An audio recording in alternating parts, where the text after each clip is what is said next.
Noi al Consiglio dei Ministri non abbiamo ancora avuto la possibilità di esaminare la bozza della legge che vorrà presentare il Ministro Gelmini, so che comunque si sta lavorando su questo tema.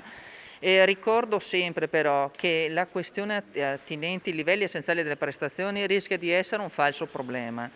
E non è la determinazione di LEP che possa condizionare il riconoscimento dell'autonomia differenziata. Questo è stato anche rappresentato anche nelle relazioni che sono state presentate anche in Commissione Affari Regionali. Il percorso lo sappiamo, non è facile.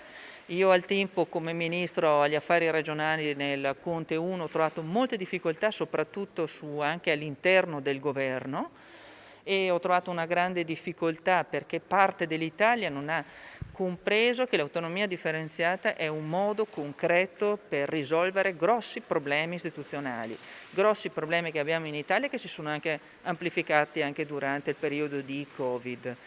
E restiamo ancora convinti noi della Lega come rappresentanza anche al governo che l'autonomia differenziata sia una soluzione valida ed efficace. E per quanto riguarda soprattutto i territori dove è stato celebrato anche il referendum, non è solo una soluzione ma è una pretesa legittima.